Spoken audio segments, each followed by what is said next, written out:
হাসিনা নাকি দেশে ফিরবে, এই ডিসেম্বরেই ফিরবে। আলহামদুলিল্লাহ, আমরাও চাই তুই ফিরে আয়। উইও আসতে চায়, আমরাও চাই আসুক। তো মিয়া বিবি রাজি, কেয়া করে কাজী, তাও আসিচ্ছে না কেন? আমার ধারণা ওই যখনই কয় জামুগা, তখন মুদি গান ধরে, রুগজা সাথী চলা কেলা কাহা, তো মুদিও সাথে আসুক, অসুবিধে কি? হ্যাঁ, আমাদের তো সহ্য হইতেছে না। এ মাসে আয়, অগাস্টেই আয়। অগাস্ট তো আওয়ামী লীগের জন্য বরকতময় মাস। 15 আগস্ট একটা বরকত হয়েছে না, 5 আগস্ট হয়েছে না, আর একটা আগস্ট হইতো, বিশাল ঘটনা ঘটতো। এয়ারপোর্টে কোটি কোটি মানুষ ছুটে যেত, কে আগে সুদলিং পং করে দিবে, তার কম্পিটিশন হইতো। কিন্তু আমাদের এই আশা পূরণ হইতেছে না। আমার স্বাদ না মিটিল, আশা না পুরিল। আবার বাঙ্গু কিছু পলিটিশিয়ান আছে, তাহলে বড় আছে, ওরা কয় হাসিনা ফিরবেই। কমন সেন্স বলে হাসিনা ফিরবেই, রুমিন ফারানা কইছে। শুধু তাই না, আবার কয় বাংলাদেশের রাজনীতিতে নাকি হাসিনার অবদান আছে। ওরে বাবা, মরে যাই মরে যাই। শুনেন, ওনার পরিবার এবং ওনার বাংলাদেশের রাজনীতিতে দীর্ঘদিনের অবদান আছে এবং ওনার পরিবারকে সপরিবারে হত্যা করা হয়েছে। বাংলাদেশে যদি উনি ফিরে না আসেন, ওনার দলের অবস্থা কি দাঁড়াবে বা ওনার এতদিনের যে রাজনৈতিক ইতিহাস সেটারই বা কি দাঁড়াবে, এই সকল কিছু বিবেচনা আমার কমন সেন্স বলে উনি ফিরে আসবে। শুনেছেন? মানে এইগুলা পলিটিশিয়ানদের কি আর কমু, কিছু কইতে ইচ্ছা করে না। কয় সপরিবারে মাইরা ফেলা হয়েছে, তো কি হয়েছে? পরিবারতন্ত্র কায়েম করে দেশকে নিজের জমিদারি বানাইলে তো সপরিবারে জয় বাংলা করে দেওয়া হবে। হাসিনা তো তার পরিবারের সবাইদের একে একে বাইর করে দিচ্ছে 5 আগস্টের আগে। তারপরে তার দলের কর্মীদেরকে ফেলা রেখে চলে গেছে। এই রুমিন ফারানা যে পরিবার সহ মাইরা ফেলেছে কইতেছে, ওর আব্বু অলি আহাদ কি কইছিল জিয়াউর রহমানের আমলে? 15 আগস্টে নাজাদ দিবস পালন করেছিল। এডিটর সাহেব দেখান, ভালো করে আন্ডারলাইন করে দেখান। কইছিল কর্নেল ফারুক আর কর্নেল রশিদ আল্লাহর নিয়ামত হিসেবে আসিছিল। দেখিছেন? ওই সময় কর্নেল ফারুক আর খন্দকার মোস্তাক জেলে ছিল, আর কইছিল যে এরা আজকে জেলে, আর যারা ইন্ডিয়া পালায় গেছে তারা ফিরে এসে রাজনীতি করতেছে। যাই হোক, হাসিনা কেন সাংবাদিক সম্মেলন করছে ইন্ডিয়ায়? কেন করছে আমি আগের এপিসোডে কইছিলাম, রাজনৈতিকভাবে প্রাসঙ্গিক থাকার জন্য, পলিটিক্যালি রেলেভেন্ট থাকার জন্য। তার দলের লোকজন দিয়া তো আর কিছু করতে পারতেছে না, এখন সেজন্য তারাই মাঠে নামতে হইতেছে। কইছিল ভিডিও করে আসবে। হ্যাঁ, কি শুনেছি কিছু কিছু মাতারি নাকি ইমু সার্ভিস দেয়, ভিডিও কলে 200 টাকায়, টাকা নিয়ে আবার অডিও কল দেয়। তো কাটালটা শিখে গেছে টেকনিক, বুঝে চাও? বিএনপি সরকারের পররাষ্ট্র মন্ত্রণালয় হাসিনার সংবাদ সম্মেলন নিয়ে বিবৃতি দিচ্ছে, দুর্দান্ত বিবৃতি দিচ্ছে, বাঘের বাচ্চা একেবারে। এই দেশে বাঘের গর্জন দেয়। কইছে বাংলাদেশ এই ঘটনায় তীব্রভাবে ক্ষুব্ধ। এই খুনি হাসিনা যে বিষাক্ত বিষোদ্গার করে, ইন্ডিয়া এই কাজ কইরা সার্বভৌমত্বের প্রতি অবমাননা করছে। জুলাই বিপ্লবের শহীদদের প্রতি এটি তার একটা গুরুতর মারাত্মক অপমান। হাসিনার শাসনকে ফ্যাসিস্ট শাসন, হাসিনাকে গণহত্যাকারী, গণহত্যার দায়ে দণ্ডিত ব্যক্তি, তার দলকে অপরাধী চক্র, সহযোগী গোষ্ঠী, মাফিয়া এন্টারপ্রাইজ বলছে। ইন্ডিয়াকে বলছে যে বাংলাদেশ কখনো তার করদ রাজ্য হবে না। ইন্ডিয়ারে বারবার বলা হয়েছে যে হাসিনাকে রাজনৈতিক কর্মকাণ্ড চালাইতে দিলে বাংলাদেশের সাথে কূটনৈতিক সম্পর্ক স্বাভাবিক হবে না। তাও এই কাজ করিছে। এইসব ভাষা, কূটনৈতিক বিবৃতি প্রচলিত ভদ্র পরিমিত ভাষার তুলনায় আক্রমণাত্মক, পলিটিক্যালি চার্জড। আর একটা বড় কথা কইছে যে জুলাইটা বিপ্লব, রেভলিউশন, জুলাই রেভলিউশন কইছে। মানে বিএনপি তো জুলাইকে বিপ্লব বলে স্বীকারই করতে চায় না। এই প্রথম পররাষ্ট্র মন্ত্রণালয়ের ডকুমেন্টেড হইল বিএনপি জুলাইকে বিপ্লব বলে স্বীকার করছে। এটা একটা গুরুত্বপূর্ণ অর্জন, খুবই সিগনিফিক্যান্ট একটা ঘটনা। মোদী সরকার সংসদে বৈশা কইছে যে হাসিনা ভারতের রাজনৈতিক কর্মকাণ্ড চালাইতে পারবে না। এই গত 31শে জুলাই কইছে, দেখেছেন? তো সাংবাদিক সম্মেলন কি রাজনৈতিক কর্মকাণ্ড না? ওদের এটা মুখ না গোয়া? এইটা সে দেখেছেন, ফোন দিল্লি স্টারের রেফারেন্স দেখেছেন। এটা যত কম দেখানো যায় বুঝছেন ততই ভালো।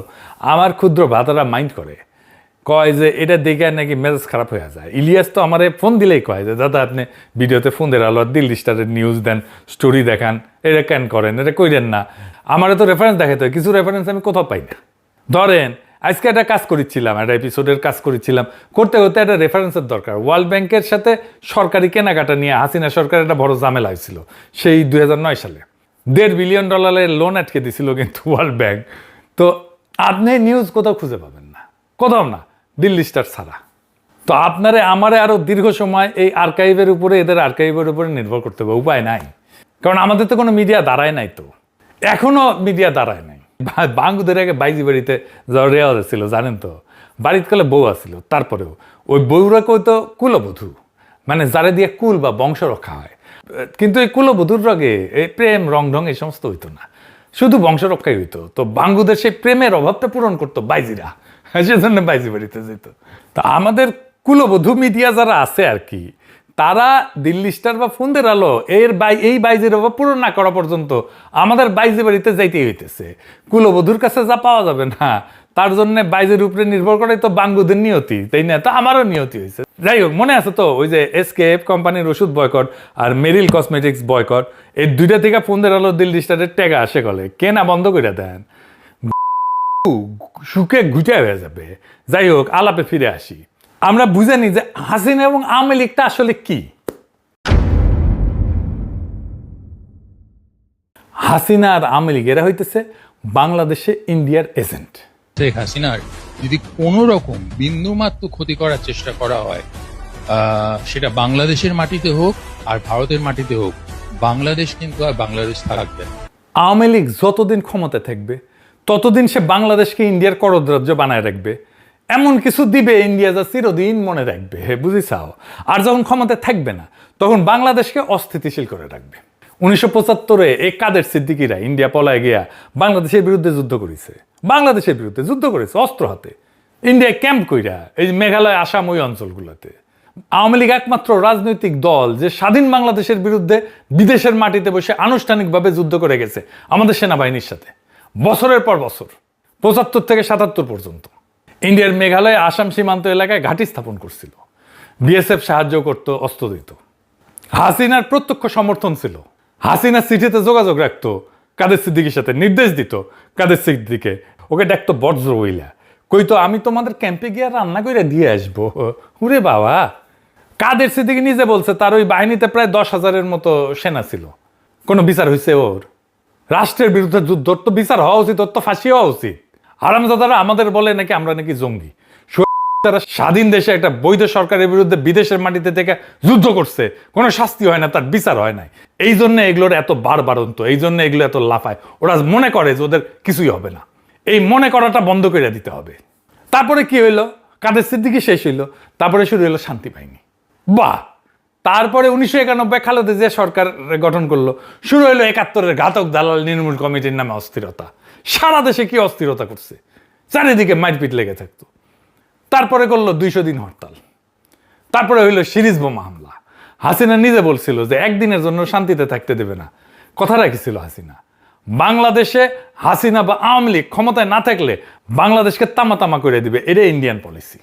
হাসিনার মনে, হাসিনার দলের লোকদের মনে বিন্দুমাত্র গ্লানি আছে, অনুশোচনা আছে? নাই। এরা মনে করে হাসিনার শাসন ঠিক আছে, তারা মনে করে হাসিনা কোনো গণহত্যা করে নাই, আমরাই বরং জঙ্গি, পুলিশ হত্যা করছি। এই 2 বছর আগের ইতিহাস এইভাবে পাল্টায় দেয় এত ডকুমেন্টেশন থাকার পরে, জাতিসংঘের তদন্তের পরে, তাইলে বুঝেন 1971-এর ইতিহাস নিয়ে কি রাহাজানি করছে আওয়ামী লীগ। এদের দাবরানির উপরে রাখবেন, এরা সোজা থাকবে। এদের সাথে মানুষের মতো আচরণ করছেন তো মরছেন, ওরাই আপার হ্যান্ড নিয়ে নেবে। আওয়ামী লীগের পক্ষে যে বয়ান উৎপাদন করবে যেই হোক, তারই জয় বাংলা করে না দিলে এরা সোজা হবে না। বাকশালী পিটাইলে বরকত আছে। বিদেশের মাটিতে যেগুলো মস্তানি করবে সেগুলো বাংলাদেশের বাড়িতে গিয়া ধরবেন। এগুলো ভিতর ডিম, কয়টা কেস করেন, 1 সপ্তাহের মধ্যে সোজা হয়ে যাবে, রোলারের মতো সোজা হয়ে যাবে। তবে আমার স্ট্র্যাটেজিতে বাকশালী আর ইন্ডিয়া দুটোই সাইজ হয়ে যাবে, একসাথে একেবারে রোলারের মতো সাইজ হয়ে যাবে। শুনবেন, জানেন তো আমার স্ট্র্যাটেজি করলে ফুল প্রুফ।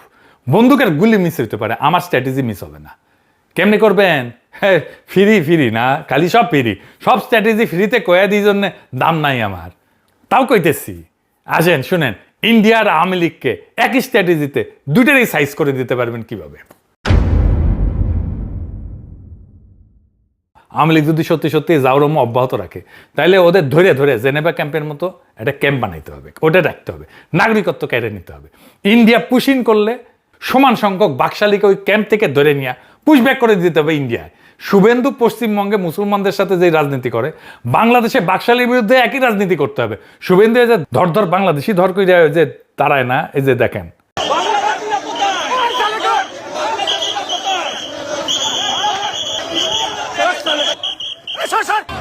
বাংলাদেশি মুসলমান सब बांग्लादेशी मुसलमान हिंदू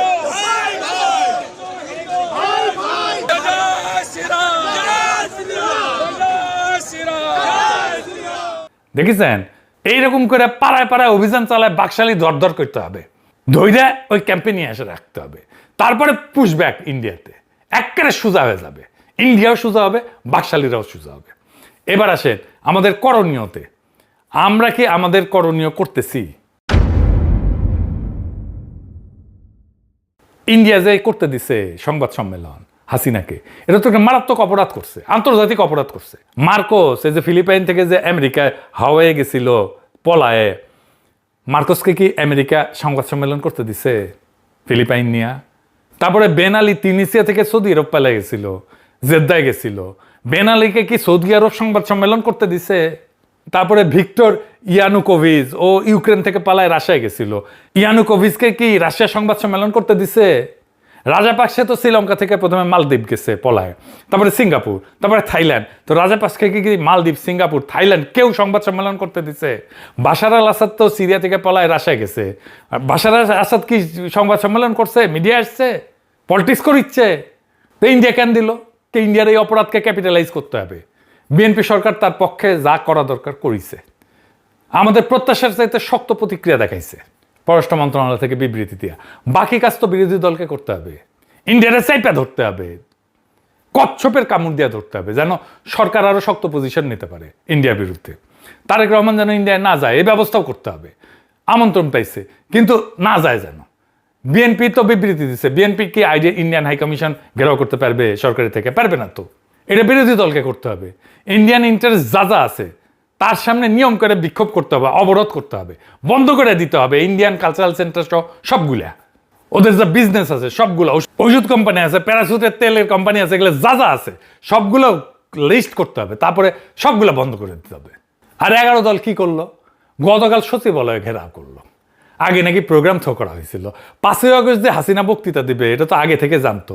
তো হাসিনা বক্তৃতা দিলে কি বলবে সেটা অনুমান করা কি কষ্ট নাকি? তো এটা বোঝা যায় না যে তারপরের দিন আমাদের একটা অ্যাকশন দেখাইতে হবে? গতকাল তো বিরোধী দলের ইন্ডিয়ান হাই কমিশন ঘেরাও করতে যাওয়া উচিত ছিল, কিন্তু ঘেরাও করলো সচিবালয়। আজিব বাত, কোনটা প্রায়োরিটি, কোনটা এই মুহূর্তের রাজনৈতিক কর্তব্য, এটা ঠিক করতে না পারলে তো বিপদ। বিদ্যুৎ গ্যাসের জন্য বিক্ষোভ করতে হয় নাকি? বিএনপি সরকার তো বিরোধী দলীয় নেতা শফিক সাহেবের কনস্টিটিউয়েন্সিতে মিরপুরে স্থানীয় সরকার মন্ত্রীরা পাঠাইছিল, শাহ আলম রে। কি কি উন্নয়ন কাজ করতে হবে সেটা তদারকিতে মন্ত্রীরা পাঠাইতেছে একটা কনস্টিটিউয়েন্সিতে, আর এই সরকারের সাথে বিদ্যুৎ নিয়ে সচিবালয় ঘেরাও করতে হয়। কি আজিব বাত। জামাতে ইসলামী তো তেরের সংকটের সময় যখন লাইন ধরিচ্ছিল ইরান যুদ্ধের যখন চরমে, ওই সময় প্রস্তাব দিছিল না যে একসাথে কাজ করি? শুনেন, আমরা কেন জয়েন্টলি করতে পারি না? কেন আমরা যদি জয়েন্টলি করতে পারতাম তাহলে আমাদের ডেমোক্রেসিটা সাস্টেইনেবিলিটির দিকে যাইত, মানুষ আশান্বিত হতো। তারপরে কমিটি হয়েছিল, কমিটি করার 1 সপ্তাহের মধ্যে সব ঠিক হয়ে গেল, মনে আছে না? তো এখনকার সংকট কি সেই সময়ের চাইতে বেশি নাকি? এটা নিয়ে কেন ঘেরাও করতে হইলো? জিয়ার আমলে মাওলানা ভাসানী ফারাক্কা মিছিল করেছিল না? সে ফারাক্কা মিছিল জিয়া সরকারকে সাহায্য করেছিল, তার ফরেন পলিসি ইন্ডিয়ার সাথে সম্পর্ককে রিডিফাইন করার জন্য সাহায্য করছিল। আজকের বিরোধী দলকে তো ভাসানীর মতো সেরকম একটা স্ট্যান্ড নিতে হবে, তাইলে না তারেক রহমান একটা স্ট্যান্ড নিতে পারবে। সরকারি দল দাবরানি দিলে বিরোধী দলকে একই শক্তিতে দাবরানি দিতে হবে, তার চেয়ে বেশি জোরে দাবরানি দিতে হবে। তাইলে তো বাংলাদেশে ভারতীয় আধিপত্যবাদের অবসান হবে। এটাই বাংলাদেশের ডেস্টিনি।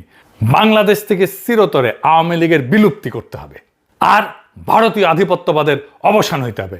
তাইলে বাংলাদেশের আজাদী, তাইলে জনগণের মুক্তি। ইনকিলাব জিন্দাবাদ।